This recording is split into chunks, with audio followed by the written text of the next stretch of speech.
కృపావార్త కార్యక్రమమునకు స్వాగతం. నేటి ధ్యానాంశము తగ్గింపు, humility.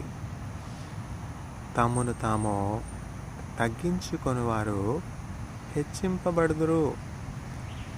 Those that humble themselves shall be lifted up. ఏదైనా ఒక అంశం మనం సరిగా అర్థం చేసుకోవాలి అంటే ఒక ఉదాహరణ ఎంతో అవసరం. ఉదాహరణ ద్వారా ఎంత క్లిష్టమైనటువంటి విషయాలనైనా కూడా మనం చక్కగా సులువుగా అర్థం చేసుకోగలుగుతాం కదా.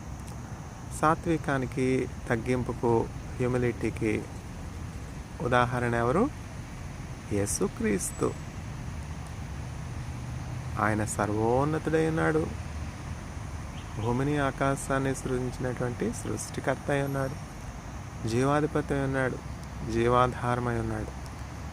దేవునితో సమానముగా ఉన్నాడు. త్రిత్వములో ఒకడై ఉన్నాడు. తండ్రి, కుమార, పరిశుద్ధాత్ములలో కుమారునిగా ఉన్నాడు యేసుక్రీస్తు. సమస్త సృష్టిని సృష్టించినటువంటి సృష్టికర్తగా ఉన్నాడు. అయినప్పటికీ చూచారా, తప్పిపోయినటువంటి గొర్రెలుగా త్రోవ తప్పి తిరుగుచు నిరాశలో, నిస్పృహలో, దుఃఖంలో, బాధలో, భయంలో, చింతలో, లేమిలో, ఆకల్లో, అప్పుల్లో, కష్టాల్లో, కన్నీటిలో ఉన్నటువంటి మానవులను మరలా సురక్షితమైనటువంటి క్షేమ స్థితిలోనికి తీసుకొని రావడానికి యేసుక్రీస్తు ప్రభు ఏ రూపం దాల్చారు? దాసుని రూపం దాల్చారు.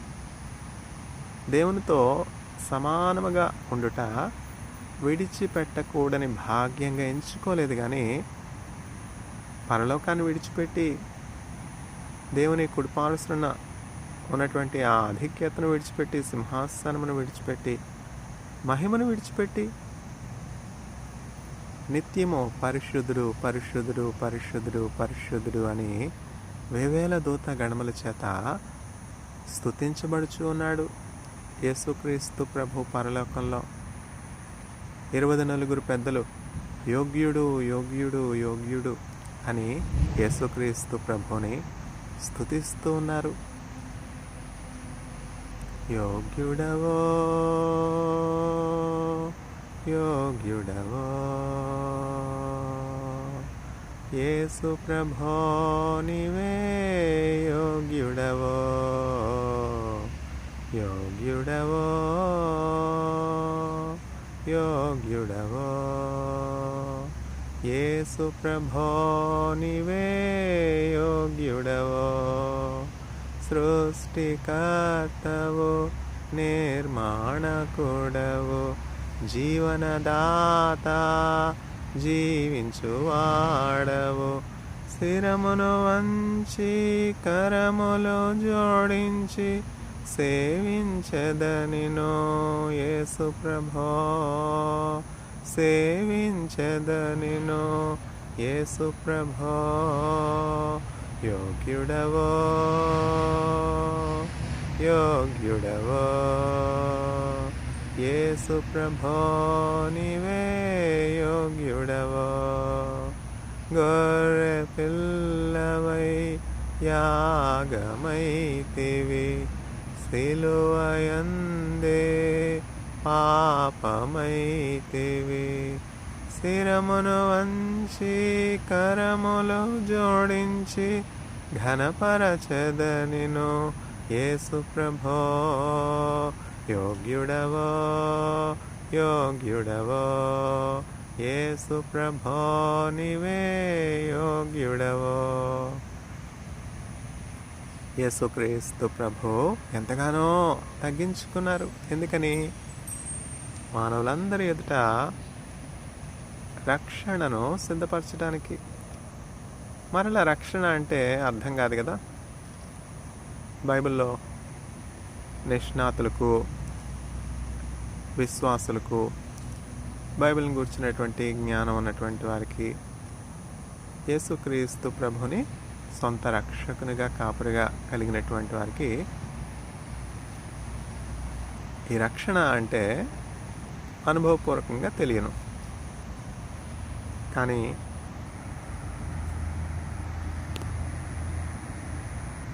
యేసును ఎరగనటువంటి వారికి యేసుక్రీస్తు ప్రభు యొక్క మాటను విననటువంటి బిడ్డలకు రక్షణ అంటే మరి క్రొత్త కదా. అటువంటి సందర్భంలో మరల ఉదాహరణతో చెప్పాలి.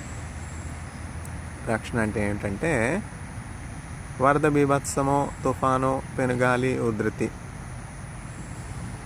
ఇండ్లన్నీ మునిగిపోయాయి, పట్టణాలన్నీ మునిగిపోయాయి, గ్రామాలన్నీ మునిగిపోయాయి. అట్లాంటి పరిస్థితుల్లో ప్రాణాపాయ స్థితి కలిగింది. అప్పుడు ఆ స్థలంలో ఒక ఓడ ఉన్నది. ఆ ఓడలో ప్రవేశిస్తే ఏం జరుగుతుంది? వర్షం నుంచి తప్పించుకోవచ్చు, ఆ వరద ప్రవాహం నుంచి కూడా తప్పించుకోవచ్చు. ఆ నీళ్లు ప్రవాహంగా వచ్చి ముంచి వేయకుండా, ప్రాణహాని కలగకుండా, మరణము సంభవించకుండా, అపాయం కలగకుండా, కీడు కలగకుండా కాపాడబడ్డానికి ఓడ ఎంతగానో ఉపయోగపడుతుంది కదా. వరదలో, తుఫాన్లో, ప్రమాదంలో మనం సామాన్యంగా చూస్తే వరదలు, తుఫాన్లు కావు. ఇంకా ఉధృతమైనటువంటి ప్రమాదకరమైనటువంటి పరిస్థితులను మనం ఊహించుకున్నట్లయితే అటువంటి పరిస్థితుల్లో, ఆ ప్రాణాపాయ పరిస్థితుల్లో తప్పించబడడానికి ఏం కావాలి? ఒక రక్షణ కావాలి, ఒక కాపుదల కావాలి, ఆశ్రయం కావాలి. ఒక ఓడ ఉందంటే ఆ వరద నీరు ఎంత వచ్చినా కూడా ఓడని ముంచుతుందా? లేదు కదా. ఆ నీళ్ల మీద ఏం చేస్తుంది ఓడ? చక్కగా నీళ్లు పెరిగే కొద్దీ ఆ నీటి మీద ఓడ చక్కగా తేలిపోతుంది. తేలిపోయి చక్కగా ప్రవహిస్తుంది నీటి మీద. ఇటువంటి సందర్భం మనం చరిత్రలో చూస్తున్నాం కదా. బైబిల్లోని మొదటి పుస్తకం మనం చూసినట్లయితే ఆదికాండ గ్రంథంలో ఒకానొక సందర్భంలో ఏం జరిగింది? గొప్ప జలప్రళయం వచ్చింది. గొప్ప జలప్రళయం వచ్చినప్పుడు ఏం జరిగింది? అగాధ జలముల తూములు దేవుడు తెరిచాడు. ఆకాశపు తూములు దేవుడు తెరిచాడు. నదులు, జలపాతాలు ఇవన్నీ కూడా ఎంతో ఉధృతంగా ప్రవహిస్తున్నాయి. వర్షము భయంకరమైనటువంటి ఆకుండా కురిసే వర్షము. ఒకరోజు 2 రోజులు కాదు, 40 పగళ్ళు 40 రాత్రులు ఆకుండా వర్షం. వర్షం వచ్చినప్పుడు ఎట్లా ఉంటుంది? వెలుతురు ఉంటుందా? వర్షం వచ్చినప్పుడు సూర్యుడు కనబడతాడా? కనపడ్డు కదా. ఎందుకని? మేఘాలు సూర్యుని యొక్క వెలుతురును కప్పివేయటాన్ని బట్టి వెలుతురు ఉండదు, అంధకారంగా ఉంటుంది, మేఘావృతంగా ఉంటుంది, చీకటిగా ఉంటుంది. భయాన్ని కలిగించే పరిస్థితులు. అట్లాంటి పరిస్థితుల్లో 40 రాత్రులు 40 పగళ్ళు భయంకరమైనటువంటి వర్షంతో పాటు నదులు, సెలయేళ్ళు అన్నీ కూడా పొంగి ప్రవహిస్తున్నాయి. ఈ జలప్రళయాన్ని గురించి దేవుడు ముందుగా నోవాహు అను దేవుని యొక్క సేవకుడు, దేవుని యందు భయభక్తులు కలిగినటువంటి వాడు, దేవుని స్వరాన్ని వినే స్వభావం కలిగినటువంటి ఈ నోవాహుతో దేవుడు ముందుగా చెప్పాడు. ఏమని? నోవాహు, ఇంకా కొద్ది దినములకు నేను భూమి మీదకి గొప్ప జలప్రళయాన్ని రప్పించునే ఉన్నాను. ఎందుకని? దేవుడికి వేరే పని ఏమి లేదా? ప్రజలకు కష్టం కలిగించడమేనా దేవుడి పని. దేవుడు ఎవరిని కూడా శోధించడు. దేవుడు ఎవరిని కూడా బాధకు గురిచేయడు, కష్టానికి గురిచేయడు, దుఃఖానికి గురిచేయడు, నిరాశకు గురిచేయడు, నిస్పృహకు గురిచేయడు, వ్యాధికి గురిచేయడు. మీలో ఎవరైనాను శోధింపబడినప్పుడు దేవుడు మమ్మల్ని శోధిస్తూ ఉన్నాడు అని దేవుణ్ణి నిందించకూడదు, దేవుని మీద నేరారోపణ చేయకూడదు. ఎందుకంటే దేవుడు ఎవరిని కూడా శోధించడు, ఎవరిని కూడా కష్టాల గుండా, నిరాశ గుండా, నిస్పృహ గుండా వెళ్ళనీయడు. ప్రతి వాడును తన స్వకీయమైనటువంటి దురాశల చేత ఏడవబడి శోధించబడుతూ ఉన్నాడు, శోధనలో పడుతున్నాడు. దురాశ కదా. చూడండి, నేడు దురాశ లేనటువంటి వారెవరు? దురాశను విడిచిపెట్టాలి. దురాశ అంటే ఏమిటి? మళ్ళా ఉదాహరణ. దురాశ అంటే ఏమిటంటే చెడ్డ ఆశ, చెడు ఆశను విడిచిపెట్టాలి. ఏ భేదమును లేదు, అందరూ పాపం చేసి దేవుడు అనుగ్రహించు మహిమను పొందలేకపోతున్నారు. ఎప్పుడైతే మన మూల పితరులైనటువంటి ఆదాము, అవ్వ దేవుడు చూపించినటువంటి మార్గంలో వెళ్లకుండా దేవుడు వెళ్ళకూడదు అని చెప్పినటువంటి మార్గంలో వెళ్ళినందువల్ల ప్రమాదంలో పడ్డారు. ఇప్పుడు చిన్న బిడ్డలు ఉన్నారు, చిన్న బిడ్డలకి మనం చెప్తాం, వేడి పదార్థాలను ముట్టుకొనకూడదు, స్టవ్ దగ్గరికి రాకూడదు, నీళ్ళు ఉన్న చోటికి వెళ్ళకూడదు, నీటిలో పడితే ప్రమాదం. చిన్న బిడ్డలకు తెలియదు కదా. అందువల్ల చిన్నపిల్లలకి ఏ మార్గంలో వెళ్ళాలి, ఏ మార్గంలో వెళ్ళకూడదు అని మనం బోధిస్తాం. అందువని బట్టి వాళ్ళు క్షేమం కలిగి ఉంటారు. అట్లనే దేవుడు తన పోలికలో, తన స్వరూపంలో, తన బిడ్డలుగా, తన వారసులుగా తను సృష్టించినటువంటి భూమి అంతటిపై ఆధిపత్యాన్ని, అధికారాన్ని మానవులకి ఇచ్చాడు. దేవుడు మానవులను ఆయన పోలికలో, ఆయన స్వరూపంలో సృజించి ఆయన బిడ్డలుగా ఉండడానికి, ఆయనకు వారసులుగా ఉండడానికి ఆదామును, అవ్వను, ఆ తర్వాత తరతరాలు ఆయన పోలికలో ఉండినట్లు సృజించాడు. కానీ ఆజ్ఞాతిక్రమం ఎప్పుడు జరిగిందో, వెళ్ళకూడని మార్గంలో ఆదాము, అవ్వ ఎప్పుడైతే వెళ్ళారో, దేవుణ్ణి ఎప్పుడైతే నమ్మలేదో, దేవుని ఎప్పుడు అబద్ధికునిగా భావించి, దేవునికి శత్రువైన, మానవునికి శత్రువైన, పడిపోయినటువంటి దేవదూతగా ఉన్నటువంటి సాతానుడిగా మారినటువంటి ఆ సర్పంలో ప్రవేశించినటువంటి ఆ సాతానుడు చెప్పినటువంటి అబద్ధాలను నిజమని నమ్మారు. దేవుడు ఏం చెప్పాడు?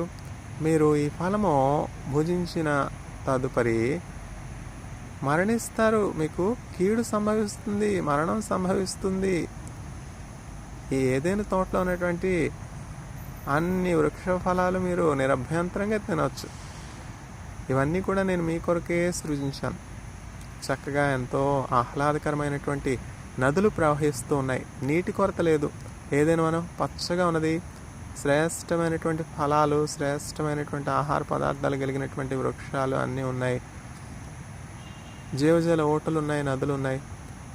ఆదాముకు, అవ్వకు ఏ కొదవ లేదు. వారు ప్రతి సాయంకాలం చల్లపొట్టు వేళ దేవుడు పరలోకంలో నుండి భూలోకానికి వచ్చి, భూలోకంలో ఏదైనా వనంలో ఆదామును, అవ్వను తన వడిలో కూర్చొని పెట్టుకుని వారితో సంభాషణ చేసేవాడు, సహవాసం చేసేవాడు. ఎప్పుడు కూడా దేవుడు మానవునికి తోడుగా ఉండాలి, మానవునితో ఉండాలి అనేది దేవుని యొక్క ఆశ. మానవుని యొక్క ఆశ ఏంటంటే సాధ్యమైనంత దూరం దేవుని నుండి వేరైపోవాలి, దేవుని నుండి దూరంగా ఉండాలి. నేడు అదే కదా పరిస్థితి. చూడండి, తల్లిదండ్రులు తమ బిడ్డలను ఎంతో కష్టపడి పెంచుతూ ఉన్నారు కదా.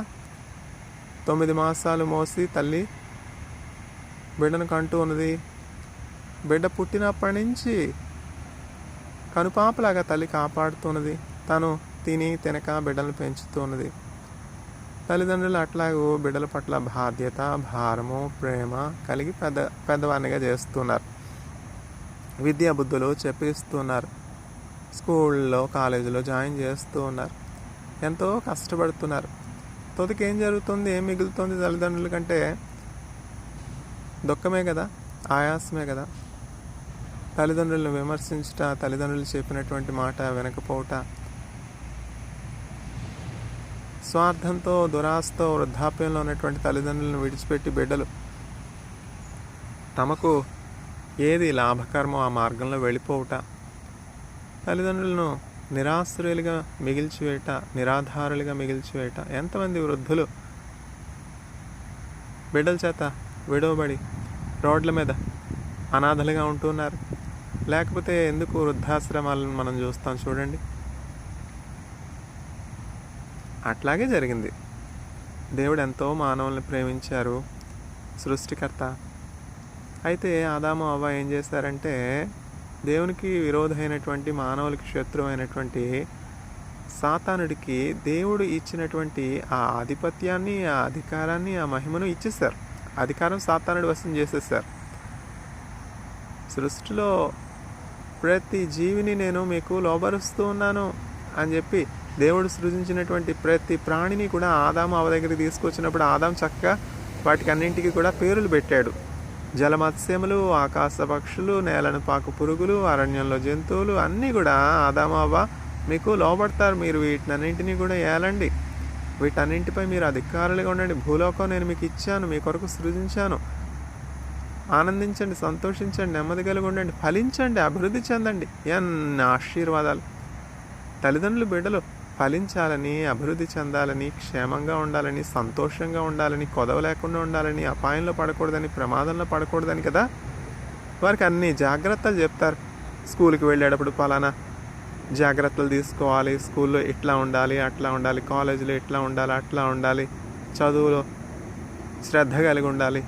ఇన్ని నియమాలు, నిబంధనలు తల్లిదండ్రులు బిడ్డలకు ఎందుకు చెప్తున్నారు? ప్రేమ ఉండబట్టే కదా. అట్లాగనే బైబిల్ అంటే basic instruction before leaving earth. ఈ భూలోకంలో మనం కొద్ది దినాలు ఉండడానికి దేవుని చేత ఈ లోకానికి పంపించబడ్డాం. భూలోకంలో మనం పరదేశులముగాను, యాత్రికులముగాను ఉన్నాం. ఈ యాత్ర దినములు ముగించుకున్న తర్వాత మరలా మన స్వగృహమైనటువంటి పరలోకానికి వెళ్ళాలి.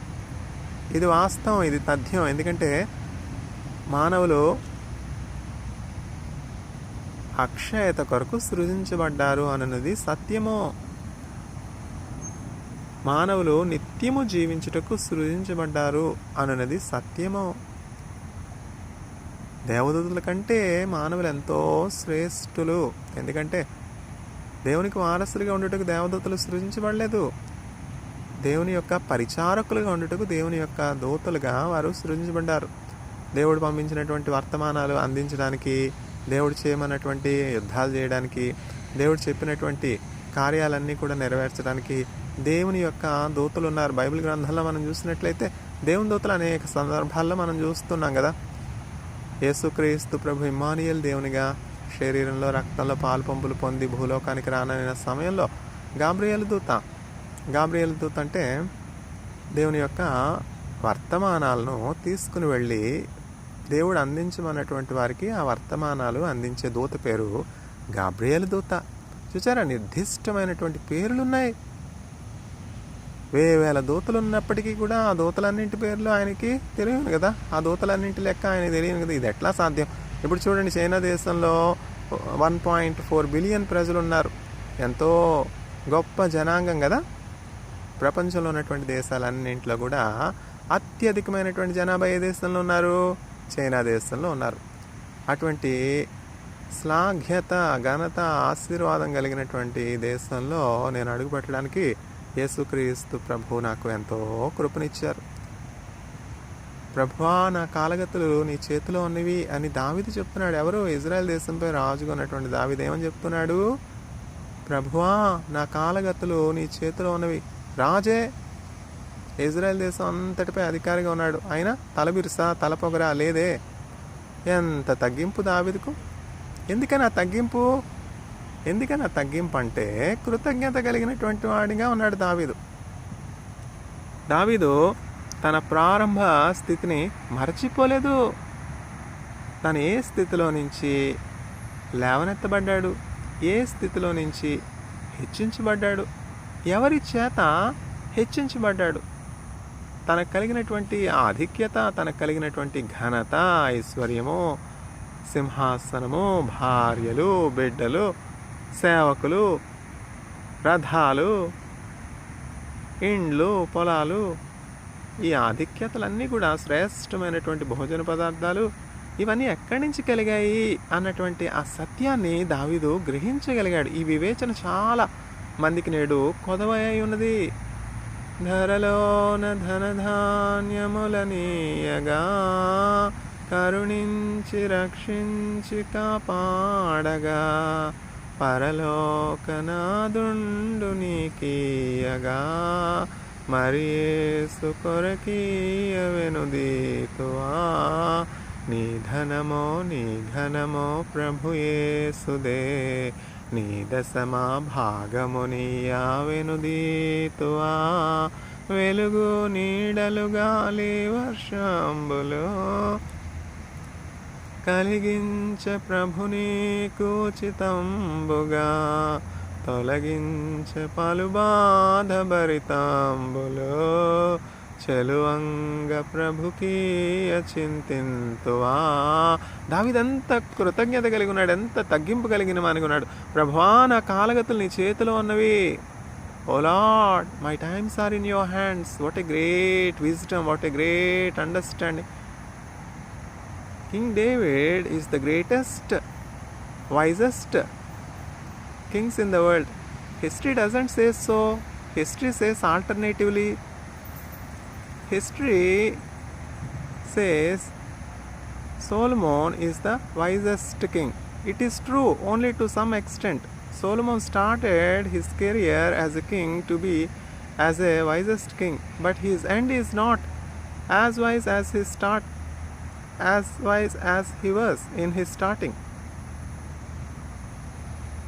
Solomon started as the wisest king, yet turned out to be the foolish king, because his heart turned away from God. His heart was ungrateful to the Creator God that has given him the wisdom, to judge and rule the people with justice. Solomon was the wisest king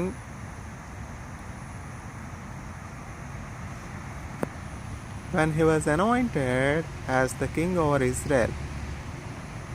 Though Solomon ruled Israel for over 40 years, as his father David has ruled Israel for 40 years, during the course of his reign, he disobeyed God and married foreign women. Many women of diverse nations, diverse languages, diverse cultures, and these women, more than 1,000 wives and many other concubines that Solomon has kept because of the lust. What has happened? Sexual immorality led to marrying many women of different cultures, different traditions, different regions. And these women turned the wisest king's heart towards those idols that are not the Creator God. God himself appeared to Solomon twice and said, Solomon, you are going away from my path. You are going away from wisdom. You are going after what is not truth. You are going after what is not good for you. You are going after idol worship. You are going after the idols that have no breath in their nostrils. You are going after the gods made by men for their own glory. The idols created by man for their own benefit. They do not have breath in their nostrils. They cannot hold anything with their hands. They cannot walk with their legs. They cannot see with their eyes. By believing in those idols, you have gone astray from the path of truth, from the path of justice. Though God appeared twice to Solomon and warned, as the father warns the child when they are going in a dangerous path that will lead them to danger, God himself appeared to Solomon.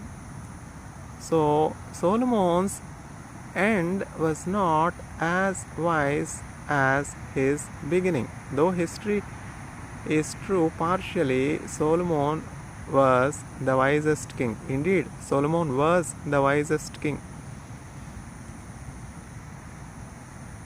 He could not remain to be the wisest king to this day.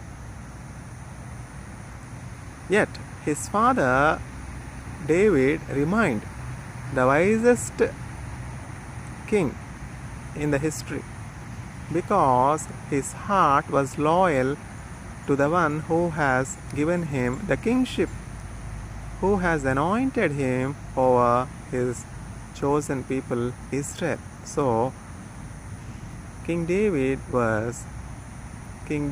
is wiser than King Solomon. The ends of King David and King Solomon were very different. After King David, his son reigned over Israel for 40 years on undivided Israel. Why? It is because of the faithfulness of David. Here we are seeing two contradictory characters. History teaches us King David and King Solomon. Because King David was loyal to the one that has entrusted him the throne, for 40 years David reigned over Israel, and after him, because of his loyalty, because of his faithfulness, his son Solomon was blessed to reign over Israel for 40 years. Not only reigning Israel for 40 years, all through the reign of Solomon, there is perfect peace in Israel. Not only peace, there is abundance. Silver is like stones, silver is like sand. People used to use golden utensils, vessels. Such was the wealth and richness of the kingdom of Solomon. There are many other blessings apart from wealth, apart from peace, apart from justice. There were no wars during the reign of Solomon. Yet, Solomon, being the wisest king, wrote many books on many subjects, biology, zoology, and ruled the people with justice so long as he was fearing God, the God that has created the heavenly hosts. Yet his heart was turned away from the truth. His heart was turned away from the source of life. It is so easy for a man to be deceived. Devil is a liar. Devil is deceiver. So be on your own guard. That is why in the Bible it is very clearly stated, there is none righteous, not even one, except the Son of God, Jesus Christ. That is why Jesus Christ could say, who can establish that I have sin? Who can establish that I have sin in me? This question only Jesus Christ could ask, because Jesus Christ is the sinless Lamb of God.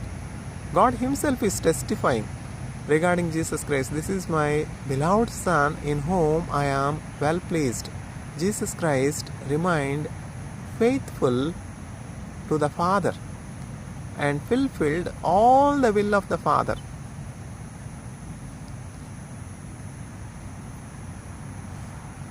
Jesus Christ was humble unto death. Jesus Christ was obedient unto death. On the cross, when Christ was offered as the sacrificial lamb, Christ was fulfilling the will of the Father. This is for the very purpose that I have come to this world, to seek the lost, to unite the lost sheep with the Father. What a great peace That is why those that believe in Jesus Christ are in perfect harmony with the Creator God. So, peace will reign over their hearts. సమస్త జ్ఞానములకు మించినటువంటి దేవుని సమాధానము మీ ఆలోచనలకు మీ తలంపులకు కావలి ఉండునుగాక. ఎప్పుడైతే యేసుక్రీస్తును ఒక వ్యక్తి తన సొంత రక్షకునిగా అంగీకరిస్తున్నాడో, మెస్సైగా అంగీకరిస్తున్నాడో, కాపరుగా అంగీకరిస్తున్నాడో, దేవుని కుమారునిగా అంగీకరిస్తున్నాడో, అప్పుడు ఏం జరుగుతుందంటే ఆ వ్యక్తి యొక్క ఆలోచనలకి, ఆ వ్యక్తి యొక్క తలంపులకి దేవుని యొక్క సమాధానం కావలి ఉంటుంది కనుక సాతానుడు అటువంటి వ్యక్తి యొక్క తలంపులను, ఆలోచనలు పాడు చేయలేడు. ఆ వ్యక్తి పండుకున్నా, నిద్రపోతున్నా, మెలకువగా ఉన్నా దేవుని యొక్క కాపుదల ఆ వ్యక్తికి ఉంటుంది కనుక ఆ వ్యక్తి యొక్క ఆత్మ సురక్షితంగా ఉంటుంది. నేను పండుకొని సురక్షితంగా నిద్రపోదును, 10,000 మంది దండెత్తి వచ్చి మోహరించినను నేను భయపడను. ఎంత ధైర్యం కలిగి ఉన్నాడు! 10,000 మంది వచ్చి నా మీద యుద్ధం చేసినా కూడా, నా మీదకి యుద్ధం రేగినా కూడా నేను భయపడను. మేము భయపడము,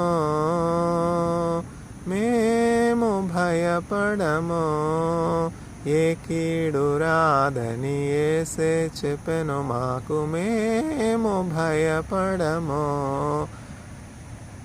Those that are in Christ will not fear even to death, because they know very well that Christ has overcome death. Christ has come to this world to give salvation. రక్షణ అంటే ఏమిటి అన్న ఉదాహరణ చెప్పుకున్నాం కదా. బైబిల్ గ్రంథంలోని ప్రారంభ పుస్తకమైనటువంటి Genesis, ఆదికాండంలో నోవహును చూస్తున్నాం. నోవహుకు దేవుడు ముందుగా చెప్పాడు, ఇట్లా జలప్రళయాన్ని నేను రప్పించబోతున్నాను. నోవహు, నీవు నా దృష్టికి నీతిపరుడుగా ఉన్నావు, నీవు నా దృష్టికి నిందారహితుడిగా ఉన్నావు. నోవహు తరం అంతా మనం చూసినట్లయితే నోవహు తరం అంతటా కూడా కేవలం నోవహు మాత్రమే, ఒక్కడు మాత్రమే దేవుని దృష్టికి నీతిపరుడుగాను నిందారహితుడిగాను ఉన్నాడు. చూచారా? ఆ సమయంలో, ఆ కాలంలో జనం ఏమన్నా తక్కువగా ఉండి ఉంటారా? లేదు కదా. ప్రపంచం అంతట్లో ఉన్నటువంటి జనాంగంలో నోవహు మాత్రమే నీతిపరుడిగా, నిందారహితుడిగా ఉండుట దేవుడు చూచాడు. దేవుడు చూచి ఏం చేశాడు? తాను రప్పించనైనటువంటి ఆ ఉగ్రత, తాను రప్పించనైనటువంటి ఆ కీడు, దేవుడు న్యాయవంతుడు కదా. మరి భూమి బలాత్కారంతో నిండి ఉన్నది. ప్రతివాడు తనకిష్టమైనటువంటి త్రోవకు తరలిపోయాడు. ప్రతివాడు తన సహోదరునికి కీడు చేసేవానిగా, బలాత్కారం చేసేవానిగా, అన్యాయం చేసేవానిగా, అక్రమం చేసేవానిగా, పేదల ముఖం నూరేవారిగా, కన్నీరు పెట్టించేవారిగా, దోచుకునేవారిగా ఉన్నారు. ఇప్పుడు పరిస్థితులు ఏమన్నా వ్యత్యాసంగా ఉన్నాయా? ఇప్పుడు పరిస్థితులు ఏమన్నా భిన్నంగా ఉన్నాయా? అట్లానే ఉన్నాయి కదా. అట్లాగనే ఉంటే దేవుడు ఊరుకుంటాడా? ఊరుకోడు కదా. నోహ కాలంలో ఎట్లా జలప్రళయం వచ్చిందో అట్లాగనే దేవుడు ఈ భూమిని అగ్ని కొరకు సిద్ధపరుస్తున్నాడు. ఎందు నిమిత్తము? నోవహు దినాల్లో ఎట్లా భూమి బలాత్కారంతో నిండి ఉన్నదో, లోతు దినాల్లో ఎట్లా భూమి పాపముతో నిండి ఉన్నదో, నేడు అచ్చంగా అట్లానే దేవుడు అన్న భయము లేనటువంటి వారిగా మానవులు ఉండుట మనం చూస్తున్నాం. పైకి భక్తి పరులుగా కనపడతారు, పైకి భక్తి పరులుగానే కనపడతారు, కానీ ఆ భక్తి యొక్క శక్తిని ఆశ్రయించరు. అజితేంద్రులుగా ఉంటారు, అపవాదకులుగా ఉంటారు, సజ్జన ద్వేషులుగా ఉంటారు. వారిలో సజ్జనుడు ఎవరైనా ఉంటే, దేవుని యందు భయభక్తులు కలిగినటువంటి వారు ఎవరైనా ఉంటే, బుద్ధి చెప్పువారు ఎవరైనా ఉంటే, దిద్దేవారు ఎవరైనా ఉంటే, అటువంటి వ్యక్తి ఎట్లా ఉంటాడంటే ముళ్ళకంపగా ఉంటాడు. రాళ్ళు పెట్టి చంపుతారు. యెరూషలేమా, యెరూషలేమా, ప్రవక్తలను రాళ్లతో కొట్టి చంపు పట్టణమా. యెరూషలేం ఏమైనా సామాన్యమైన పట్టణమా? దేవుడు కోరుకున్నటువంటి పట్టణం, ఆయన నివాస స్థలముగా ఉండుటకు దేవుడు కోరుకున్నటువంటి పట్టణం యెరూషలేము. యెరూషలేం ఏమి సామాన్యమైనటువంటి పట్టణం కాదు. ఆయన పేరు పెట్టుకున్నటువంటి, ఆయన కోరుకున్నటువంటి పట్టణము. భూలోకంలో ఉన్నటువంటి పట్టణాలన్నీ ఇటలీ లేదా, రోమ్ లేదా, షాంఘై లేదా, చైనా లేదా, ఢిల్లీ లేదా, ఇండియా లేదా, జర్మనీ లేదా, న్యూయార్క్ లేదా, వాషింగ్టన్ లేదా, దేవుడు ఏం కోరుకోలేదే. దేవుడు షాంఘైని కోరుకోలేదు, ఢిల్లీని కోరుకోలేదు, న్యూయార్క్ని కోరుకోలేదు, గ్రేట్ బ్రిటన్ని కోరుకోలేదు, లండన్ని కోరుకోలేదు. దేవుడు కోరుకున్న పట్టణం ఏంటి? యెరూషలేము. ఆయన నివాస స్థలముగా ఉండుటకు దేవుడు కోరుకున్నటువంటి ఆ పరిశుద్ధ, ఆయన కోరుకున్నాడు కనుక, ఆయన పేరు పెట్టబడింది కనుక, ఆయన అక్కడ ఉన్నాడు కనుక ఆ పట్టణం పరిశుద్ధమైంది. దేవుడు ఎక్కడుంటే ఆ పట్టణం, ఆ వ్యక్తి పరిశుద్ధునిగా ఉంటాడు, ఎందుకంటే ఆయన పరిశుద్ధుడు కనుక. అయితే ఏం జరిగింది? గర్వించింది కదా పట్టణం,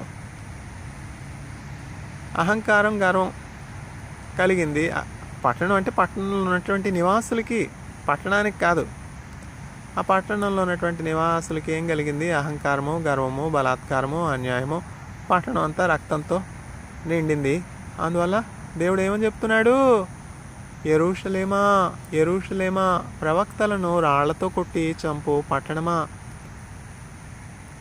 కోడి తన బిడలను తన రెక్కల క్రింద కాయునట్లు, కప్పునట్లు, కాపాడినట్లు నేను నిన్ను కాపాడాలని నేను ఎంతగానో ఆశపడ్డాను. అయినప్పటికీ నీవు నా రెక్కల క్రిందకి రానల్లుకున్నావు. సమాధాన సంబంధమైనటువంటి సంగతులు నీకు ఇప్పుడు మరుగు చేయబడి ఉన్నవి.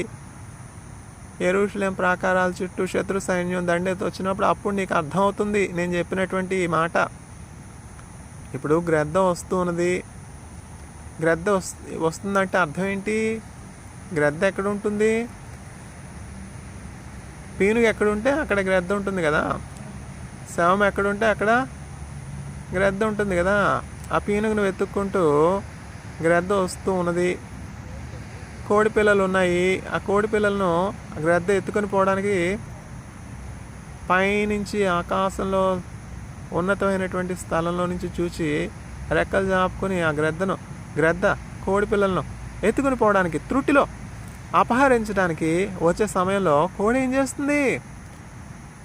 శబ్దం చేస్తుంది కోడి. ఆ కోడి యొక్క శబ్దము విని ఆ పిల్లలన్నీ కూడా ఎంత వివేకం కలిగి, ఎంత జ్ఞానం కలిగి ఉంటాయి చూడండి.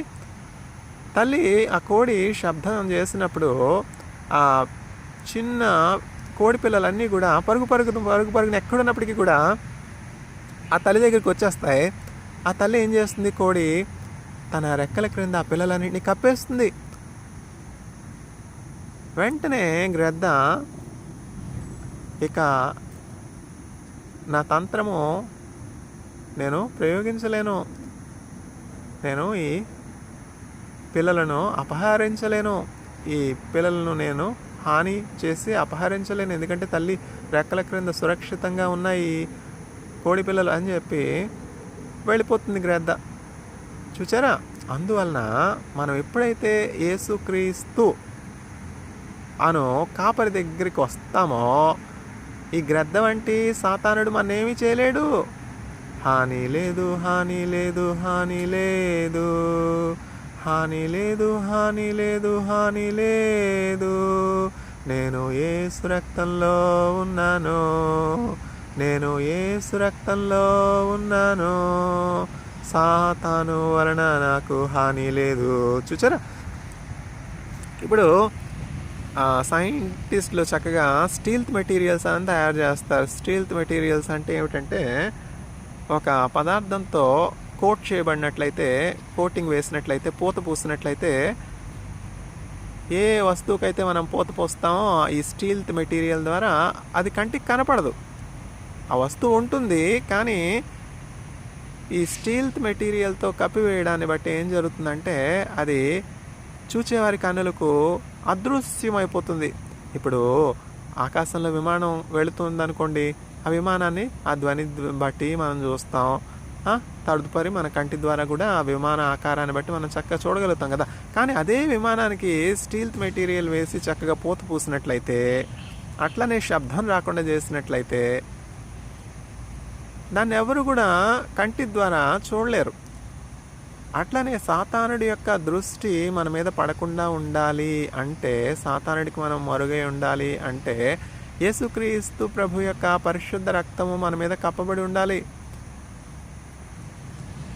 అది ఎప్పుడు సాధ్యం అంటే, యేసుక్రీస్తు ప్రభు ఆయన రక్షణ వస్త్రంతో మనల్ని కప్పుతాడు. ఎప్పుడు? మనం కల్వరి దగ్గరికి వెళ్ళినప్పుడు, కల్వరి కొండకు వెళ్ళినప్పుడు. ఈ కొండ లేదా ఆ కొండ లేదా ఆ కొండ ఈ కొండ మన సాతానుడి నుంచి, సాతానుడి యొక్క పన్నాగాల నుంచి మన ఆత్మ దొంగిలించబడకుండా, మన ఆత్మ పాతాళానికి వెళ్ళిపోకుండా కాపాడలేవు. ఒక్కడే యేసు, ఒక్కడే, ఒక్కడే పరిశుద్ధుడొక్కడే, ఒక్కడే యేసు, ఒక్కడే, ఒక్కడే పరిశుద్ధుడొక్కడే. మరణము జయించిన వాడు యేసు ఒక్కడే, మరలా రానున్నవాడు యేసు ఒక్కడే. మరణము జయించిన వాడు యేసు ఒక్కడే, మరలా రానున్నవాడు యేసు ఒక్కడే. ఎందుకు యేసు ఒక్కడే అంటే, యేసుక్రీస్తు ప్రభు తప్ప మానవులందరి యొక్క పాప ప్రాయశ్చిత్తార్థం తన ప్రాణాన్ని అర్పించినటువంటి వ్యక్తి ఎవరు లేరు కదా. క్రీస్తు తప్ప ఎవరును లేరు, మరణము గెలచిన ధీరులు. క్రీస్తు తప్ప ఎవరును లేరు, మరణము గెలచిన ధీరులు. ఘనదైవమో మన దైవమో, విజయశీలుడు శ్రీయేసుడే. రక్షణ పొందగరారే, కరుణామూర్తి తడే. హల్లెలూయా, ఆమెన్, హల్లెలూయా, హల్లెలూయా, ఆమెన్, హల్లెలూయా. క్రీస్తు తప్ప ఎవరును లేరు, మరణము గెలచిన ధీరులు. క్రీస్తు ఏంటి? మరణాన్ని జయించడం ఏంటి? క్రీస్తు సిలువ వేయబడ్డాడు, సమాధి చేయబడ్డాడు, అంతటితో విగత జీవి అయిపోయినాడు, గతించిపోయింది చరిత్ర. క్రీస్తు సమాధిని జయించలేదు. సమాధిలో ఉన్నప్పుడు, సమాధి చేయబడినప్పుడు ఆయన శిష్యులు వచ్చి ఆయన దేహాన్ని ఎత్తుకుని పోయినారు. చూచారా? సాతానుడు అబద్ధికుడు, వాడు సిగ్గుమాలినవాడు, వాడు క్రూరుడు, వాడు అబద్ధమునకు జనకుడు, వాడు తంత్రగొట్టి. వాడి తంత్రాలు మనం ఎరుగినటువంటి వారము కాము. అపవాది యొక్క తంత్రాలు మనం ఎరుగినటువంటి వారము కాము. వాడు సిగ్గులేనివాడు. చీకొట్టినా మరల మరల మరల మరల మన దగ్గరికి వచ్చి మన ఆత్మను దోచుకునే వరకు మనం వెంబడిస్తాడు. ముందు భిక్షకుడిలాగా వస్తాడు, దరిద్రుడిలాగా వస్తాడు. చూచారా? డ్రగ్స్ తీసుకొచ్చే వాళ్ళు ఎట్లా వస్తారు? ముందు ఉచితంగా ఇస్తారు. మాదక ద్రవ్యాలు ఎట్లా ఇస్తారు? ఉచితం, మీరేమీ డబ్బు ఏమైనా అవసరం లేదు, ఉచితంగా నేను ఇస్తానని చెప్పి వస్తాడు సాతానుడు. వాడు సిగ్గుమాలినవాడు, వాడు పనికి మాలినవాడు, వాడు దౌర్భాగ్యుడు, వాడు ద్రోహి. ఇస్కరియోతు యూదాలోకి ఎట్లా వచ్చాడు? 30 వెండి నాణాలు ఆశ చూపించి ఇస్కరియోతు యూదాలోనికి ప్రవేశించాడు. అట్లనే ఈ డ్రగ్స్ తీసుకొచ్చే వాళ్ళు అంతా ఎట్లా వస్తారంటే ముందు భిక్షకుల్లాగా వస్తారు. కొంచెం కొంచెం టేస్ట్ చూడు, కొంచెం చూడు, కొంచెం వాసన చూడు అని చెప్పి తీసుకొస్తారు మాదక ద్రవ్యాలు.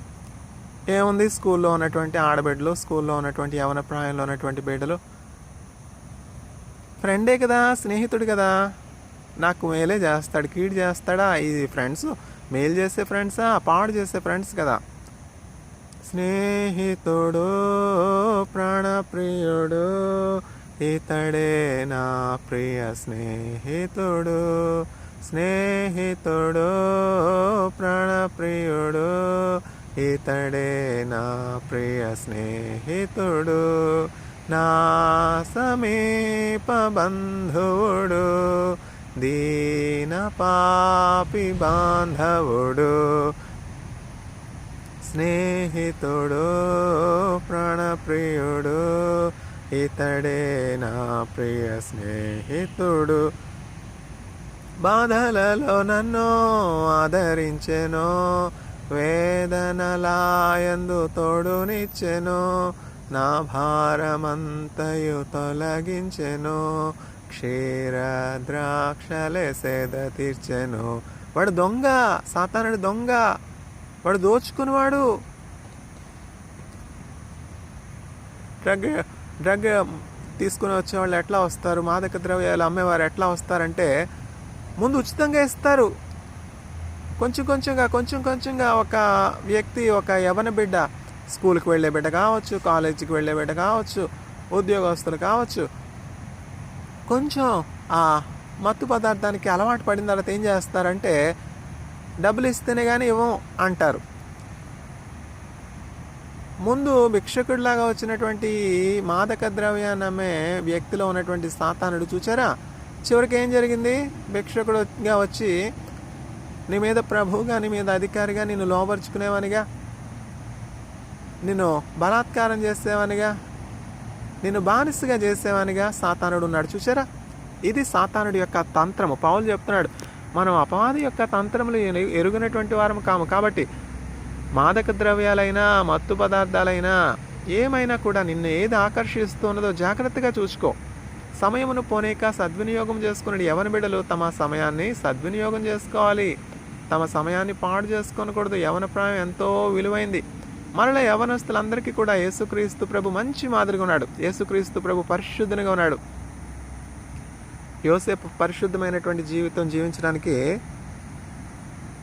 శరీరాశల నుంచి, నేత్రాశ నుంచి, జీవనము నుంచి పారిపోవడానికి యోసేపుకు అంత శక్తి ఎట్లా వచ్చింది?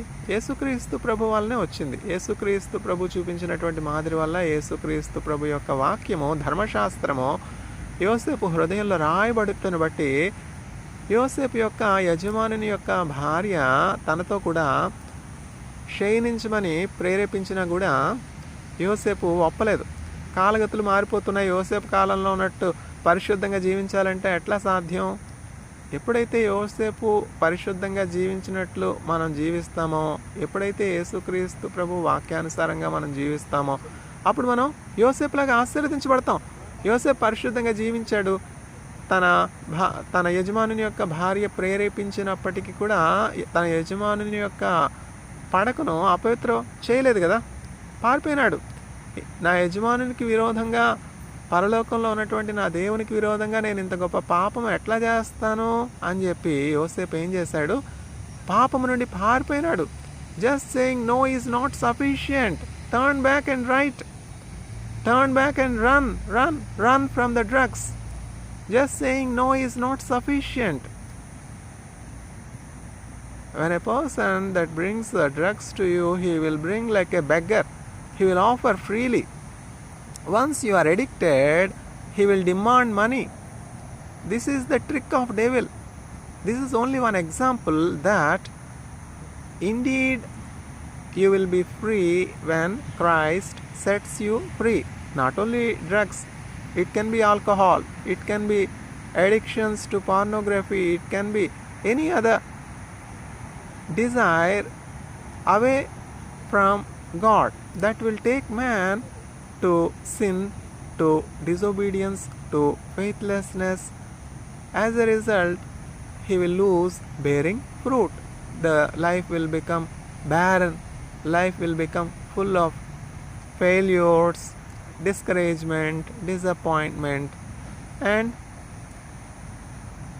devil will slowly cause discouragement, and then devil will say, there is no more hope for you. You need not live in this world. You commit suicide, you hang yourself, you die. These are all the provocations of the devil. We see so many youth, we see so many young people committing suicides. This is not from God. Suicide is a sin in the sight of God. We are not meant to end our lives.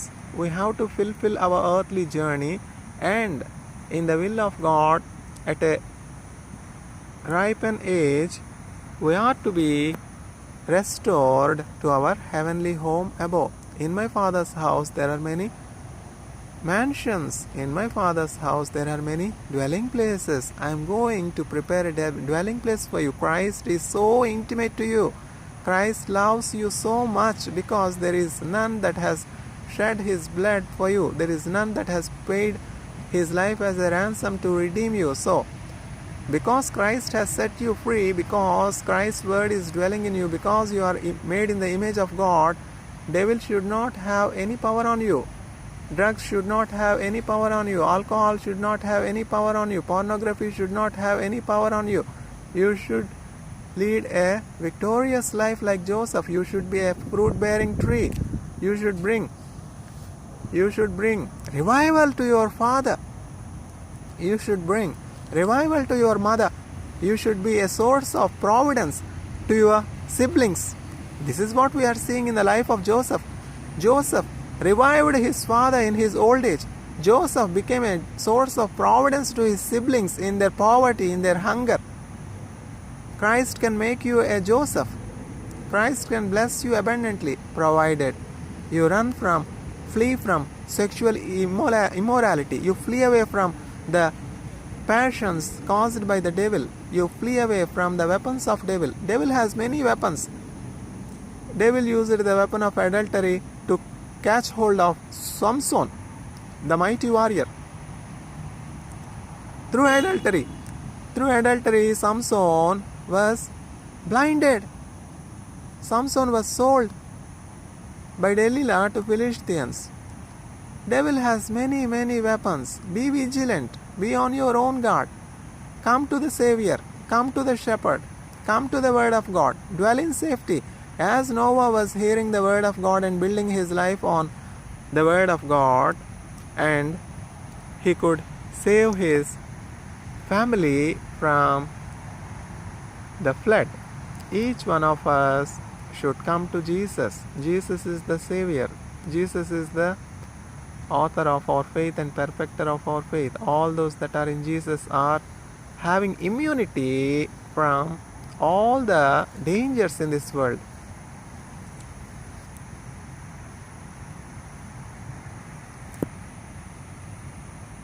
నేటి ధ్యానాంశము humility, తగ్గింపు. Humility is the quality that is contrary to the devil. Humility is opposite to pride. Pride goes before fall. Pride is the character of devil. Pride is the foremost and fundamental quality of devil. We should never allow pride to dwell in our heart. Through pride, devil want to take control over us. Rather, we should allow humility to reign in our heart. Then God dwells in us. Through humility, we will be lifted up. Humble yourself under the mighty arms of the Lord, that you will be lifted up in due time. We see that this promise is fulfilled in the life of Jesus Christ.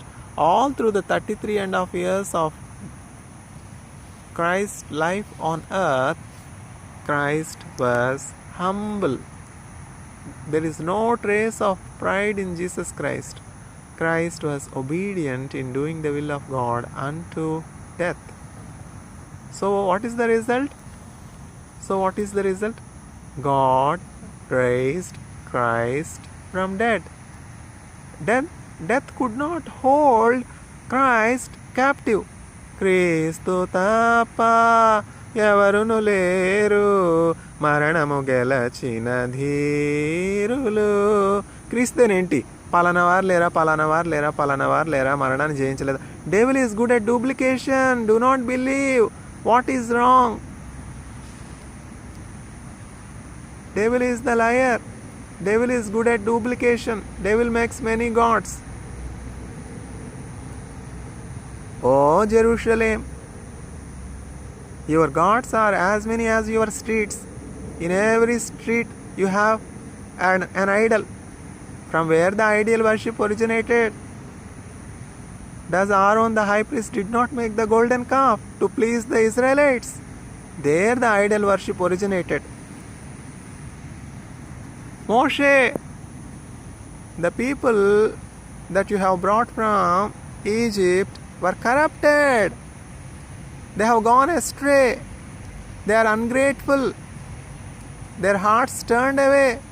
You see, they made idols for themselves, and they are giving the glory that is due to my name to the lifeless idol, calf. They have gone astray. I will send my wrath and consume them. Lord, have mercy. Because of the petition of Moses, the servant of Lord, many a time Israelites were pardoned. Israelites were given forgiveness. ఆకాశమా ఆలకించుము, భూమి చెవియొగ్గుము. నేను పిల్లల్ని పెంచి పెద్దవారిని చేశాను, వారు నా మీద తిరుగుబడుతున్నారు. O heavens, listen to me. O earth, listen to me. I have begotten children. I have made them great. My children are rebelling against me. My children are revolting against me. O heavens, O sky, O earth, listen to me. God is talking to the sky, to the heavens, to the creation. Because man rebelled against God, as children nowadays are rebelling against their fathers and their mothers. Honor your mother, honor your father, so that you dwell on earth in peace for long. You will have long life when you honor your mother, when you honor your father. Humility. All young people should have this quality of humility. Do not take pride in your achievements. Do not take pride in your virtues. Give glory to God. Honor God. Worship God. Praise God. Make the word of God dwell richly in you. They will want to take advantage of your virtues. They will want to take advantage of your talents, of your strength, of your beauty. All your goodness, all your virtues are from above. Glorify the Creator God through all the virtues that you are blessed with, so that you will be blessed like Joseph. Joseph became a fruit-bearing branch, a flowering branch. Joseph became a source of revival to his father in his old age. Joseph became a source of providence to his brothers, to his siblings in the time of famine, in the time of drought, when there is no food throughout the world. Joseph could provide to his siblings. What a great privilege. You will be made a Joseph. Just saying no is not sufficient. Turn back and run away from sexual immorality, from drugs, from alcohol, whatever is subjecting you to slavery. Devil has many schemes, devil has many weapons. In the book of Pilgrim's Progress, John Bunyan so clearly sees the weaponry of the devil.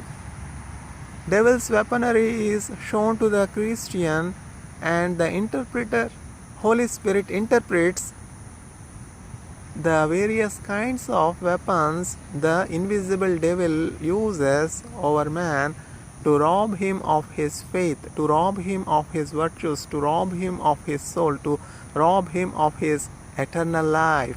Devil has no eternal life. Devil has no permission to enter the kingdom of God, to enter the heaven, because in its pride it wanted to establish its throne above the Creator God.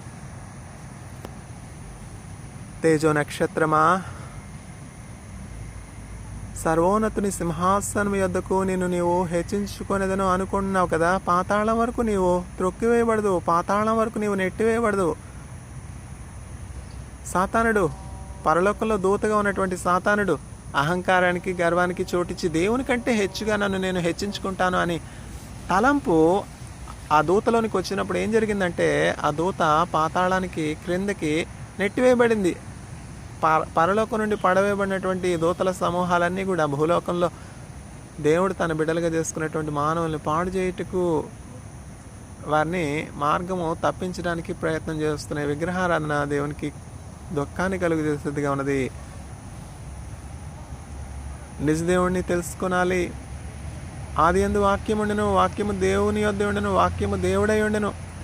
In the beginning there was Word, and the Word was with God, and the Word was God. And the Word took the form of flesh and blood, and dwelt amidst us as Emmanuel God, to seek the lost sheep.